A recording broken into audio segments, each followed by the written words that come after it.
হে জিন জাতি, আপনি ভাববেন না শুধু আমরাই মিলাদুন নবী করি, জিনেরাও মিলাদুন নবী করে। আল্লাহু আকবার। না, কেন আসতে হবে কেন? জোরে বলেন, জোরে জোরে। শুধু ভাববেন না মিলাদুন নবীর মাহফিল আমরা করি, শ্রীলঙ্কানরাও করে, মালদ্বীপের মুসলমান করে, মালয়েশিয়া করে, ইন্দোনেশিয়া করে, ব্রুনাইয়ের যিনি সুলতান, যিনি রাজা, যিনি নিজে পায়ে হেঁটে জশ্নে জুলুস করে। আল্লাহু আকবার। না, আরো জোরে জোরে জোরে জোরে। মালয়েশিয়ার প্রধানমন্ত্রী নিজে পায়ে হেঁটে তিনি মিছিল করে। এই আপনার মিশরের যিনি গ্র্যান্ড মুফতি, আল আজহার বিশ্ববিদ্যালয়ের যিনি প্রধান মুফতি, আজহার বিশ্ববিদ্যালয়ের যিনি ভাইস চ্যান্সেলর, আজহার বিশ্ববিদ্যালয়ের যিনি প্রধান শাইখ, শাইখুল মুকাররম, অনেক বড় শাইখ, পৃথিবীর সবচেয়ে বড় বিদ্বানদের মধ্যে উনি শ্রেষ্ঠ বিদ্বান, তিনি পর্যন্ত নিজে পায়ে হেঁটে নবীজির মিলাদের মাহফিল করেন। একবার জোরে বলা যাবে কি মারহাবা? শুধু অনেকে বলে বাংলাদেশি বেদাতি, তাহলে আমরা যদি বেদাতি হয় তো মিশরি বেদাতি, ইরানি বেদাতি, ইরাকি বেদাতি, ওমানি বেদাতি, ইয়ামানি বেদাতি। আচ্ছা, এরপরে হুজুর বলতেছে এগুলো তো মানুষ, তাহলে ফেরেশতারাও কি বেদাতি? আল্লাহু আকবার। জোরে করেন আল্লাহু আকবার। আরো জোরে জোরে জোরে জোরে জোরে।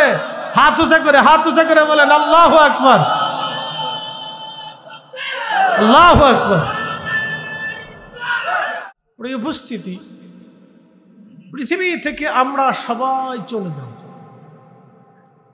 নবী আলাইহিস সালামরাও এসেছিলেন, তিনাদেরকেও আল্লাহ তার কাছে নিয়ে গেছেন, আমাদেরকেও নিয়ে যাবেন। মানুষ মারা যাওয়ার পরে আমরা একটা কোরআনের আয়াত থেকে একটা আয়াত তেলাওয়াত করি, ইন্না লিল্লাহ, নিশ্চয় আমরা আল্লাহর জন্য, ওয়া ইন্না ইলাইহি রাজিউন, এবং নিশ্চয় আমরা আবার আল্লাহর কাছেই ফিরে চলে যাব। কথাটা খুব গভীরভাবে হৃদয়ের ভিতর থেকে বোঝার চেষ্টা করব। ওয়া ইন্না ইলাইহি রাজিউন, আমরা আবার আল্লাহর কাছে ফিরে চলে যাব। এর অর্থ হচ্ছে আমরা আল্লাহর কাছেই ছিলাম, আবার আল্লাহর কাছেই ফিরে চলে যাব। আমরা ওই রবের কাছেই ছিলাম, আবার ওই রবের কাছে ফিরে চলে যাব।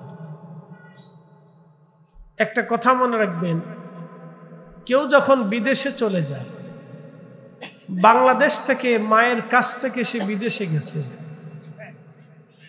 সে বিদেশ থেকে মায়ের কাছে আসতে চায়, অথবা সে ফ্যামিলি থেকে বিদেশে চলে গেছে, আবার ফ্যামিলির কাছে, বাচ্চা কাচ্চার কাছে ফিরতে চায়। এই ফেরার মুহূর্তটা তার অত্যন্ত আনন্দের থাকে, যদি সে বাচ্চাদেরকে মহব্বত করে, যদি পরিবারকে সে ভালোবাসে, তো বিদেশ থেকে ফিরে আসার সময়টা তার জন্য অত্যন্ত আনন্দের থাকে। আমার দিকে তাকান, আমরা রবের কাছে ফিরে যাব, যদি মালিককে ভালোবাসি তো আমাদের ফিরে যাওয়াটা হবে আনন্দের মতো। এই জন্য দুনিয়ার কোনো অলি মৃত্যুকে ভয় পাইতেন না, বরং সাদরে গ্রহণ করতেন। বহু অলির জীবনে মৃত্যুর বহুদিন আগে তারা বলে গেছেন, আমি অমুক দিনে আমার মাসুকের সাথে দিদার হবে। আস্তে হয়ে গেল না? জোরে বলবেন। অমুক দিনে আমার মাসুকের সাথে কি হবে? দিদার হয়ে যাবে, আমি চলে যাব। এটা হচ্ছে প্রেমের এক চূড়ান্ত পর্যায়, কামালিয়াতের এক শেষ পর্যায়ে। বান্দা চলে গেলে তখন রবের সাথে তার কথা হয়। মালিক দরবারে মুস্তাফার গোলামির কারণে সর্বশ্রেষ্ঠ মেহবুবের দরজাতে তার কথা হয়, ডাক আসে, তুমি চলে আসো। আদম আলাইহিস সালামের ডাক আসলো। আদম আলাইহিস সালাম বুঝতে পারলেন সময় ঘনিয়ে গেছে। বেটা শীষ আলাইহিস সালামকে কাছে ডাকলেন, ডেকে বললেন, ছেলে আমার, কলিজার টুকরা, বিদায়ের সন্ধিক্ষণে তোমার কাছে দুটি ওসিয়ত করবে। ছেলে আমার, তুমি একটা জিকির সবসময় করবা, লা ইলাহা ইল্লাল্লাহ, জোরে বলেন লা ইলাহা ইল্লাল্লাহ। এই জন্য সহিহুল বুখারীতে এই জিকিরের ফজিলত হিসেবে আল্লাহর মেহবুব বলেছেন আফজালুজ জিকির, সর্বোত্তম জিকির লা ইলাহা ইল্লাল্লাহ। আদম আলাইহিস সালাতু ওয়াস সালাম ডেকে বললেন, বেটারে লা ইলাহা ইল্লাল্লাহর জিকির করবা। ছেলে আমার, এই নামের পরে তুমি আরেকটা নাম যোগ করবা, মুহাম্মাদুর রাসূলুল্লাহ সাল্লাল্লাহু আলাইহি ওয়াসাল্লাম। কি আশ্চর্য! হযরত নবী শীশ ডেকে বলেন, আব্বা জান, আমি তো লা ইলাহা ইল্লাল্লাহ চিনলাম, কিন্তু মুহাম্মাদুর রাসূলুল্লাহ বুঝলাম না। এই নামটা কেন? এই নামের পিছনে আমি লাগাবো গো বাবা।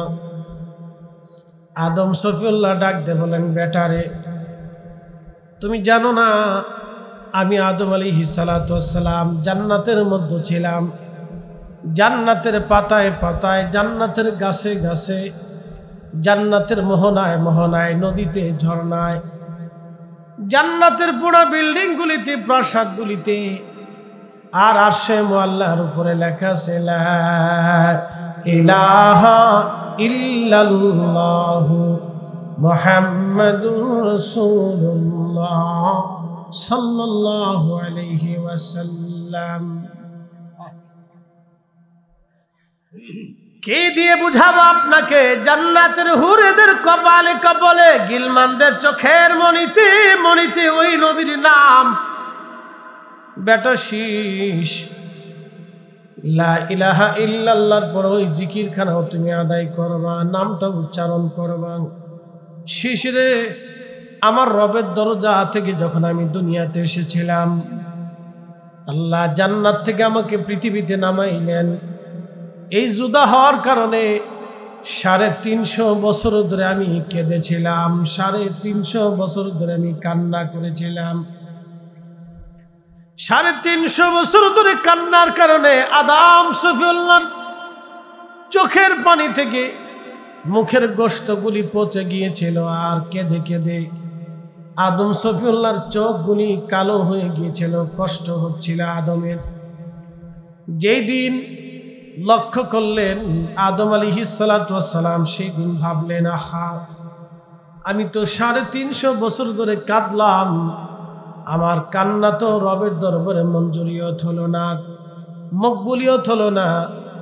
তাহলে আমি তো জান্নাতে আল্লাহ নামের পরে আর একটা নাম দেখেছিলাম, ও নামটা বড় দামি, ওই নামওয়ালা বড় ইজ্জতওয়ালা, বড় শানওয়ালা, বড় সম্মানওয়ালা। আদম সফিউল্লাহ বলেন, ইয়া রব, ওই নামের উসিলায় মুহাম্মাদুর রাসূলুল্লাহ সাল্লাল্লাহু আলাইহি ওয়াসাল্লামের উসিলায় আল্লাহ তুমি আমি আদম রে তোমার দরবারে কবুল করে নাও। একবার জোরে বলা যাবে কি মারহাবা?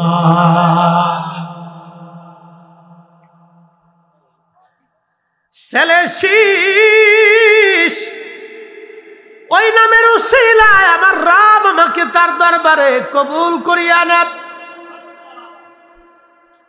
লা ইলাহা ইল্লাল্লাহর পর ওই নামের জিকির তুমি করবা। আদম সফিউল্লাহ চলে গেলেন রবের দরবারে। সময় আসলো ইব্রাহিম খলিলুল্লাহ আলাইহিস সালামের। আজরাইল আলাইহিস সালাম আসলেন, সাইয়েদনা ইব্রাহিমকে বলেন, ইব্রাহিম, রবের কাছ থেকে আমি মালাকুল মউত আসছি আপনাকে নিয়ে যাওয়ার জন্যে। হযরত ইব্রাহিম খলিলুল্লাহ বললেন, হে মালাকুল মউত, আমার রবের দরবারে যায় বলো, কোন খলিল কি কোন খলিলের জান কবজ করেনি? যাও তুমি রবের দরবারে যায় বলো, কোন খলিল কি খলিলের জান কবজ করেনি। তখন আজরাইল আল্লাহর দরবারে যে বলেন, হে রব, আপনার খলিল বলেছেন, খলিল কি খলিলের জান কবজ করেনি, বন্ধু কি বন্ধুর জান কবজ করেনি। কোন বন্ধুকে বন্ধুর জান কবজ করে নেয়নি। আল্লাহ জানাইছেন, মালাকুল মউত, তুমি আমার খলিলকে যায় বলো, কোন বন্ধু যদি বন্ধুকে ডাকে, তাহলে কোন বন্ধু কি বন্ধুর দরবারে আল্লাহ আসেনি। কোন বন্ধু বন্ধুকে যদি ডাকে, তাহলে বন্ধুকে বন্ধুর দরবারে আসার জন্য আসতে না চাইনি, সে কেন আসতে চাবে না বলো? আজরাইল আলাইহিস সালাম যা বললেন, খলিল আল্লাহ জানাইছেন কোন বন্ধু বন্ধুকে যদি ডাকে তাহলে বন্ধু কি বন্ধুর কাছে না যায়নি, আপনি কেন যাবেন না? রব বলে দিয়েছেন, জানতে চেয়েছেন। তখনই আল্লাহর খলিল ডাক দেয়া বলেন, আজরাইল রে, দেরি করো না, আমাকে তাড়াতাড়ি আমার খলিলের দরবারে নিয়ে চলো, আমারে আর দুনিয়াতে রাখো না, আমাকে আল্লাহর দরবারে নিয়ে চলো। জোরে বলা যাবে কি সুবহানাল্লাহ? মৃত্যু, মৃত্যু হচ্ছে প্রস্থান, এক স্থান থেকে আর এক স্থানে চলে যাওয়া। মৃত্যু মানে শেষ না, মৃত্যু মানে শেষ না। অনেকে বুঝে দেখেন মৃত্যু মানে শেষ না, মৃত্যু মানে শেষ না, মৃত্যু মানে আপনি জড়জগৎ থেকে নূরের জগতে চলে যাবেন, আর একটা জগতে আপনি চলে যাবেন, এটার নাম আলমে বারজাখ, কবরের জগতে আপনি চলে যাবেন। হয় ইল্লিনে না হয় সিজ্জিনে আপনি চলে যাবেন, আল্লাহর দরবারে আপনি চলে যাবেন। দুইটা জগৎ আসবে, হয় সুখময় অথবা অশান্তির জায়গা হবে নরকে জাহান্নামে, হয় জান্নাতে না হয় জাহান্নামে। আলমে বারজাখের জগতে চলে যাবেন, আমার রবের দরবারে চলে যাবেন। আপনি যেখান থেকে এসেছেন আপনি সেখানেই চলে যাবেন, ওই রবের দরবারে চলে যাবেন। এটার নাম হচ্ছে মৃত্যু। আল্লাহ ডাক দিলেন, কুল, হুজুর আপনি বলে দেন, ইন্নাল মাউতাল্লাযী তাফিরুনা মিনহু ফাইন্নাহু মুলাকীকুম। একদিন মাটির ভিতরে হবে ঘরে, মন আমার কেন বান্ধ দালান ঘর, মন আমার কেন বান্ধ দালান ঘর। আমার রব জানাইলেন, হাবিব আপনি বলুন। কুল, নবীজি আপনি বলিয়া দেন, ইন্নাল মাউতাল্লাযী তাফিরুনা মিনহু ফাইন্নাহু মুলাকীকুম। নবীজি বলে দেন, আমার বান্দারা মৃত্যু থেকে পালায়, মৃত্যু থেকে পালায়। দেখবেন রাস্তাঘাটে আমরা পাগলের যখন হরেন মারি, পাগলও রাস্তা থেকে চলে যায়, সেও মৃত্যু থেকে বাঁচার চেষ্টা করে। দেখবেন একটা কুকুর গাড়ির সামনে আসলে দৌড়ায় পালায়, সে মৃত্যু থেকে বাঁচার চেষ্টা করে। একটা বন্য প্রাণী সে পালায়, সেও মৃত্যু থেকে বাঁচার চেষ্টা করে। যেই সাপের আঘাতে কামড়ে মানুষ মারা যায়, সেই সাপও মৃত্যু থেকে পালানোর জন্য দৌড়ায়। বনের হিংস্র প্রাণী সবচাইতে শক্তিশালী সিংহ, বনের রাজা যাকে বলা হয়, মৃত্যু থেকে সেও পালায়। সৃষ্টির সবচাইতে শক্তিশালী প্রাণী তিমি মাছও মৃত্যু থেকে পালায়। নবীজি আপনি বলেন আমার বান্দাদেরকে, মৃত্যু থেকে তারা পালায়। এই মরণ থেকে বাঁচার জন্য তারা বড় বড় ডাক্তারের কাছে যায়, বড় বড় ওঝার কাছে যায়, কবিরাজের কাছে যায়, বড় বড় চিকিৎসকের কাছে যায়, বাঁচার জন্য যায়। আল্লাহ ডাক দিলেন, হাবিব উম্মতকে জানায় দেন, বান্দাকে জানান, ফাইন্নাহু মুলাকীকুম, এই মরণ তার সাথে মোলাকাত করবে, এ মালাকুল মউত তার সাথে মোলাকাত করবে, এ মালাকুল মউত তার সাথে মোলাকাত করবে, এ মালাকুল মউত তার সাথে মোলাকাত করবে। মৃত্যু তার সাথে মোলাকাত করবে। সুম্মা তুরাদ্দুনা ইলা আলিমিল গায়বি ওয়াশ শাহাদাত, অতঃপর এরপরে সে এমন একজন মালিকের দরবারে চলে যাবে যে মালিক, তার জীবনের প্রকাশ্য অপ্রকাশ্য সব আমার আল্লাহ জানে। আপনি বলে দেন আমি বান্দার সব কিছুই জানি। কিরামান কাতিবিনা ইয়ালামুনা মা তাফআলুন।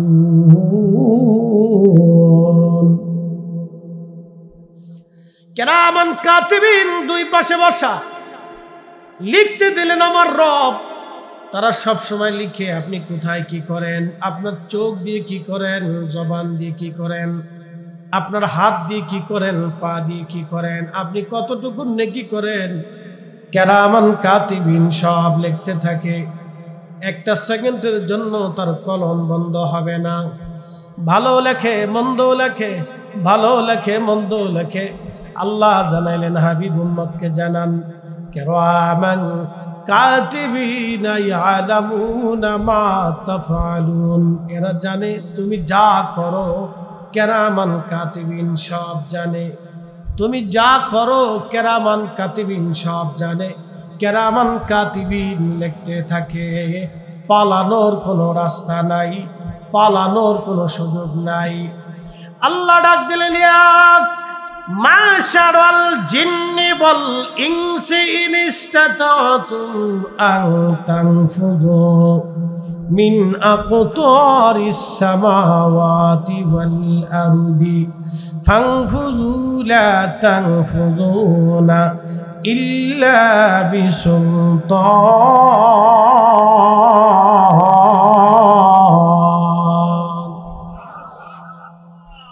ইয়া মাশারাল জিন ওয়াল ইনস, হে মানব জাতি, হে জিন জাতি, আপনি ভাববেন না শুধু আমরাই মিলাদুন নবী করি, জিনেরাও মিলাদুন নবী করে। আল্লাহু আকবার। না কেন আসতে হবে কেন? জোরে বলেন, জোরে জোরে। শুধু ভাববেন না মিলাদুন নবীর মাহফিল আমরা করি, শ্রীলঙ্কানরাও করে, মালদ্বীপের মুসলমান করে, মালয়েশিয়া করে, ইন্দোনেশিয়া করে, ব্রুনাইয়ের যিনি সুলতান, যিনি রাজা, যিনি নিজে পায়ে হেঁটে জশ্নে জুলুস করে। আল্লাহু আকবার। না আরো জোরে জোরে জোরে জোরে। মালয়েশিয়ার প্রধানমন্ত্রী নিজে পায়ে হেঁটে তিনি মিছিল করে। এই আপনার মিশরের যিনি গ্র্যান্ড মুফতি, আল আজহার বিশ্ববিদ্যালয়ের যিনি প্রধান মুফতি, আজহার বিশ্ববিদ্যালয়ের যিনি ভাইস চ্যান্সেলর, আজহার বিশ্ববিদ্যালয়ের যিনি প্রধান শাইখ, শাইখুল মুকাররম, অনেক বড় শাইখ, পৃথিবীর সবচেয়ে বড় বিদ্বানদের মধ্যে উনি শ্রেষ্ঠ বিদ্বান, তিনি পর্যন্ত নিজে পায়ে হেঁটে নবীজির মিলাদের মাহফিল করেন। একবার জোরে বলা যাবে কি মারহাবা। শুধু অনেকে বলে বাংলাদেশি বেদাতি, বলে আমরা যদি বেদাতি হয় তো মিশরি বেদাতি, ইরানি বেদাতি, ইরাকি বেদাতি, ওমানি বেদাতি, ইয়ামানি বেদাতি। আচ্ছা, এরপরে হুজুর বলতেছে এগুলো তো মানুষ, তাহলে ফেরেশতারাও কি বেদাতি? আল্লাহু আকবার। জোরে করেন আল্লাহু আকবার। আরো জোরে জোরে জোরে জোরে জোরে। হাত উঁচা করে, হাত উঁচা করে বলেন আল্লাহু আকবার, আল্লাহু আকবার।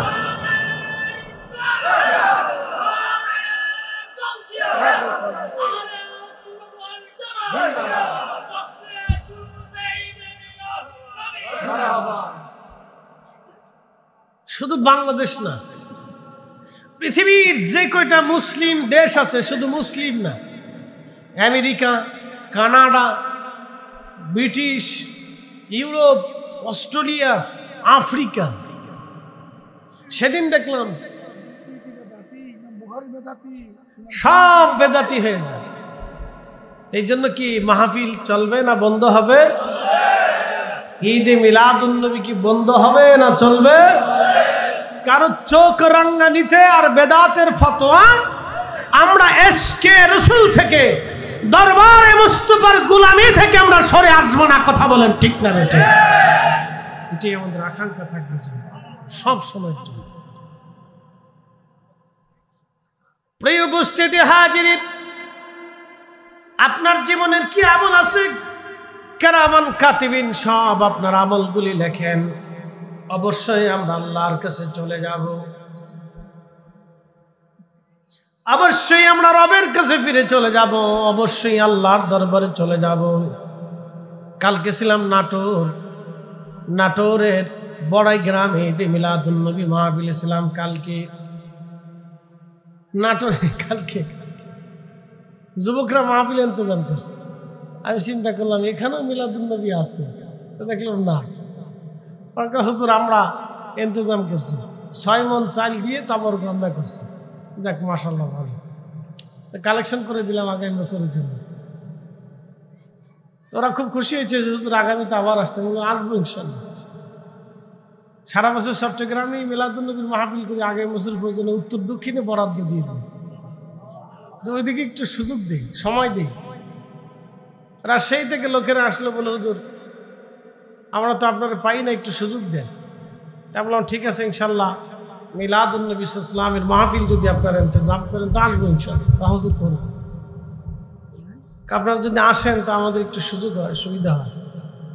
তো সারা দুনিয়াতে আছে, শুধু আমাদের সময় দেওয়াটা পালা, আমাদের সময় দিতে হবে, কাজ করতে হবে, ঝগড়া করে না, ভালোবাসা দিয়ে কাজ করে। দেখবেন বিজয় আল্লাহ আমাদেরকে দিন। কথা বলেন ঠিক কিনা? পৃথিবীর সব অলিরা মহাব্বত দিয়ে পৃথিবী বিজয় করেছেন, মহাব্বত দিয়ে, ভালোবাসেন।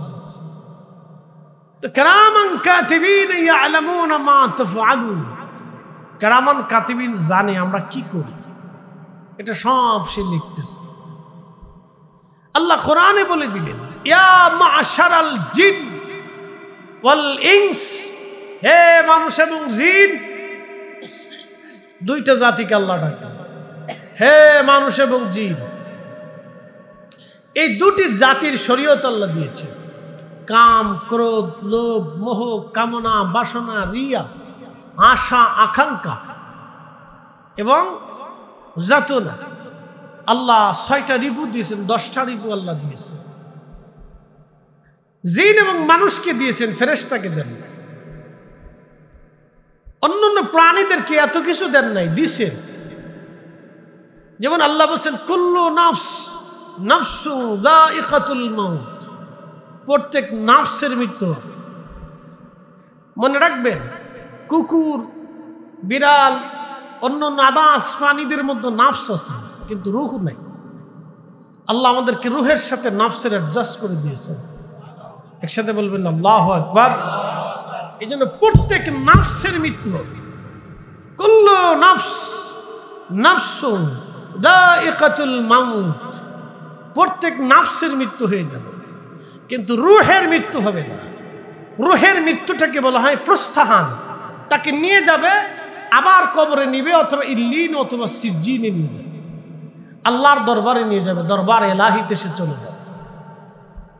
তার শেষ নেই, শুরু হয়েছে, শেষ নেই।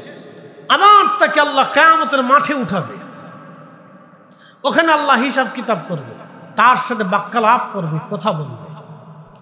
সেই দিন আমাদের যেই বডির স্ট্রাকচার ছিল, মেহশরের মাঠে আল্লাহ আমাদের সেই বডি আবার ফেরত দিবে, সেই চেহারা আল্লাহ ফেরত দিবে। যেই চেহারা দুনিয়াতে ছিল ওই চেহারাই আল্লাহ ফেরত দিবে, কিন্তু বডির ভিতরে যাকে ছিল রূহ, এই রূহকে আল্লাহ ফেরত দিবে। আল্লাহ রূহের সাথে কথোপকথন হবে। আপনার সামনে যিনি বক্তব্য দিচ্ছেন তিনি বডি না, বক্তব্য দিচ্ছেন রূহ। একই আত্মা, একই সময় বয়স ছিল, হয়তো আগে আসছি পরে আসছি। পৃথিবীতে আগে আসা পরে আসা, আগে যাওয়া পরে যাওয়া।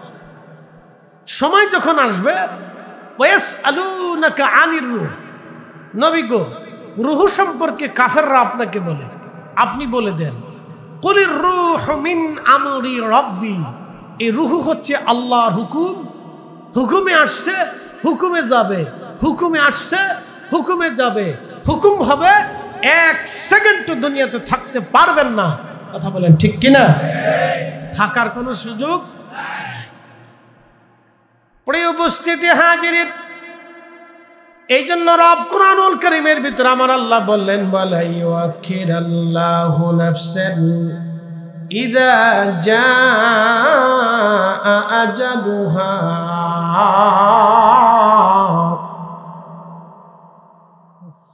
রে বান্দা, সময় তোমার শেষ, 1 সেকেন্ড তো তোমাকে দেওয়া হবে না আর বাড়তি। দুনিয়ার থেকে তুমি চলে আসবে, চলে আসার পরে তুমি আর ফিরে যেতে পারবে না, তুমি আর কোনোদিন যেতে পারবে না।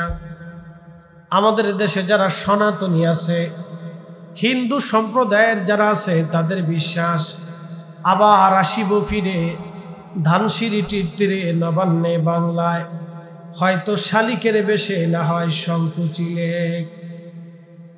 এটা হচ্ছে সনাতনীদের কবি জীবনানন্দ দাশের কবিতার ছন্দের মাধ্যমে সে তার ধর্মের বিশ্বাস ফুটিয়ে তুলেছেন।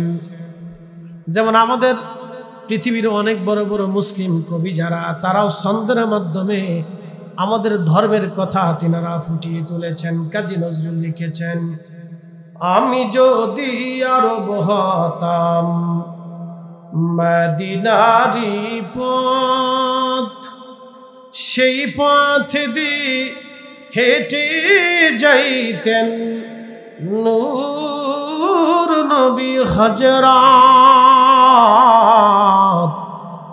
নূর নবী হযরত। কবিতার ছন্দে মানে কাজী নজরুল ধর্মের কথাগুলি তিনি ফুটিয়ে দিয়েছেন। কবি জীবনানন্দ দাশ লিখেছেন, আবার আসিব ফিরে ধানসিঁড়িটির তীরে নবান্নে বাংলায়, হয়তো শালিকের বেশে, না হয় শঙ্খ চিলে। সে বুঝাইতে চায় ভগবান আমাকে আবার দুনিয়াতে পাঠাবে, হয়তো শালিকের বেশে, নতুবা শঙ্খ চিলে হয়ে আমি আবার তোমাদের মাঝে বাংলায় ফিরে আসব। তাদের বিশ্বাস যদি মানুষ দুনিয়াতে ভালো কাজ করে তাহলে ভগবান আবার দুনিয়াতে পাঠাবে, ভালো মানুষ বানায় পাঠাবে, অথবা সুন্দর পাখি বানায় পাঠাবে, অথবা জমিদার জ্ঞানী করে ভগবান আবার দুনিয়াতে পাঠাবে। আর যদি কেউ খারাপ কাজ করে তাহলে দুনিয়াতে ভগবান তাকে শিয়াল কুকুর করে দুনিয়াতে আবার পাঠাবে। এটা তাদের ধর্মের বিশ্বাস। তারা হলো পুনর্জন্মে বিশ্বাসী। আমরা বিশ্বাসী না, আমরা পুনরুত্থানে বিশ্বাসী। আল্লাহ বলেন, ওয়াবিল আখিরাতি হুম ইউকিনুন।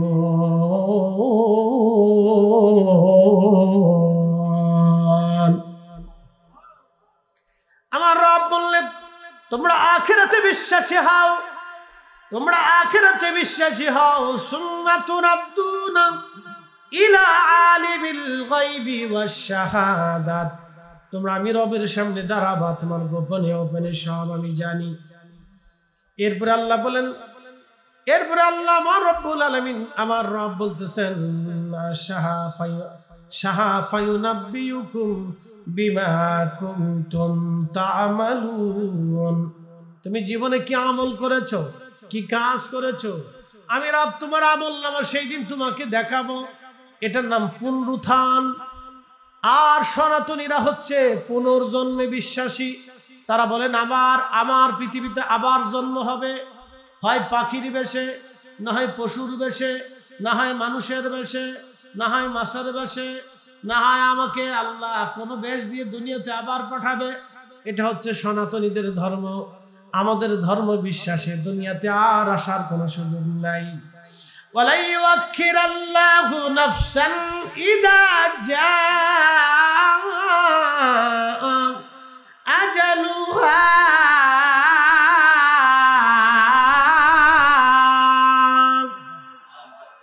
আমাদের আর আসার সুযোগ নেই।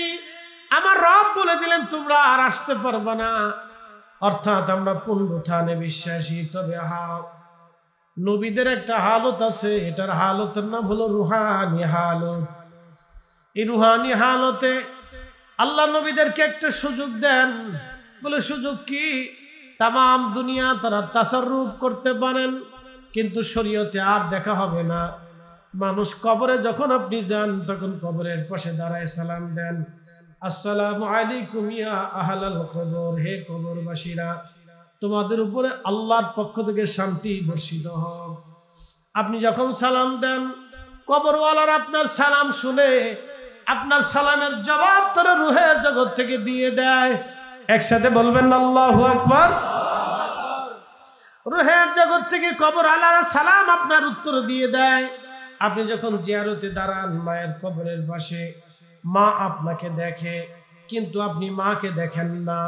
মা আপনার কথা শুনে, কিন্তু আপনি মার কথা শোনেন না। আপনি কোন অলির মাজারে যাইয়া যদি জিয়ারতে দাঁড়ান, ওই অলি আপনাকে দেখে, আপনার কথা শুনে, কিন্তু আপনি শোনেন না। তবে তারা শুনে যাদের কাশ জিন্দা। একসাথে বলবেন আল্লাহু আকবার। তাদের কথাও শোনা যায় যদি কাশফ জিন্দা হয়। কি জিন্দা হবে? কাশ, মেশিন। আমাদের মেশিন মরে গেছে, এ কল্প মরে গেছে, এটির ভিতরে নাই কিছু, এটি মরা। জিন্দা করতে হবে। বলে জিন্দা কেমনে করতে হয়? এটার একটা ক্লাস আছে। হুজুর মাদ্রাসায় পড়ান, 1 থেকে একবারে দাখিল পর্যন্ত শ্রেণী বিন্যাস আছে।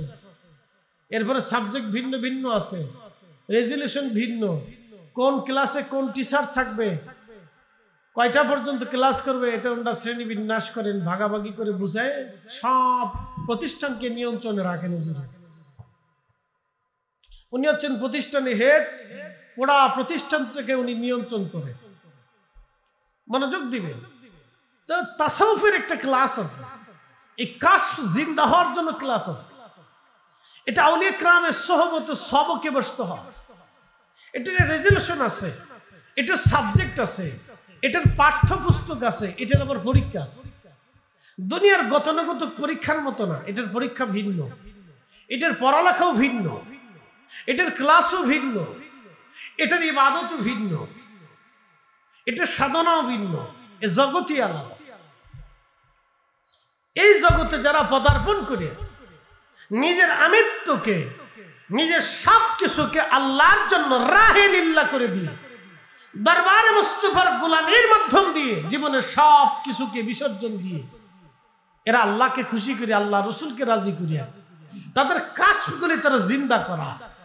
তখন তারা কাশফের মাধ্যমে তাম দুনিয়ার ওলিদের সাথে তারা মিটিং করে। একসাথে বলবেন আল্লাহু আকবার। এই কাশফের মাধ্যমে সমস্ত দুনিয়ার ওলিদের সাথে তাদের কথোপকথন হয়। মোবাইলের মাধ্যমে যেমন আমরা ভার্চুয়াল মিটিং করি, হোয়াটসঅ্যাপ গ্রুপে, মেসেঞ্জার গ্রুপে আমরা কথা বলি। একজন আমেরিকাতে, আমি বাংলাদেশে, আর একজন ইউরোপে, আর একজন সৌদি আরবে, 10 জন 10 দেশে আছে, কিন্তু আমরা কথা বলতেছি সবাই সবার সাথে দেখা হয়। ঠিক অলিদের কাশফের ভার্চুয়াল মিটিং আছে। কাশফের মাধ্যমে অলিরা ভার্চুয়াল মিটিং করে। আমি আপনাকে এটা বুঝাইতে পারবো না ভাই, কারণ আপনি হোয়াটসঅ্যাপ দেখেন, এটা বিশ্বাস করেন, অলিদেরটা দেখেন না, এই জন্য বিশ্বাস করতে পারেন না। কি কথা বলেন, ঠিক কিনা? আমরা সুন্নি যারা, তা আমরা বিশ্বাস করি, আমরা মানি। অলিদের কাশফের মিটিং হয়, তাসব মানি বিধায় এই বিষয়টা আমরা বিশ্বাস করি। আল্লাহ নবীর সাথে, মেহবুবের সাথে তাদের কথা হয়। একসাথে বলবেন আল্লাহু আকবার। না হয় না, আরো জোরে বলেন আল্লাহু আকবার। তার বাস্তব প্রমাণ হযরত ইমাম বুখারী রাহিমাহুল্লাহ। তিনি বুখারী শরীফের প্রত্যেক হাদিস মোবারক লেখার আগে দরবারে মুস্তাফার জিয়ারতে যাইতেন, প্রিয় নবীর কদম মোবারকে দাঁড়াইতেন, গোসল করে যাইতেন, গোসল করে 2 রাকাত নফল নামাজ পড়ে দরবারে মুস্তাফার সামনে দাঁড়াইয়া নবীজির কদম মোবারকে দাঁড়াইয়া ইজাজত নিতেন। প্রিয় নবীর পক্ষ থেকে যদি ইজাজত আসতো, তো ইমাম বুখারী ওই হাদিস বুখারী শরীফে লিখতেন। একসাথে বলা যাবে না আল্লাহু আকবার। কি বুঝলেন? আল্লাহর রাসূল করিমের সাথে কতবার তিনার দেখা হয়েছে? একবারে মিনিমাম 5774 বার তার সাথে দেখা হয়েছে। আরো জোরে না, জোরে জোরে জোরে জোরে জোরে।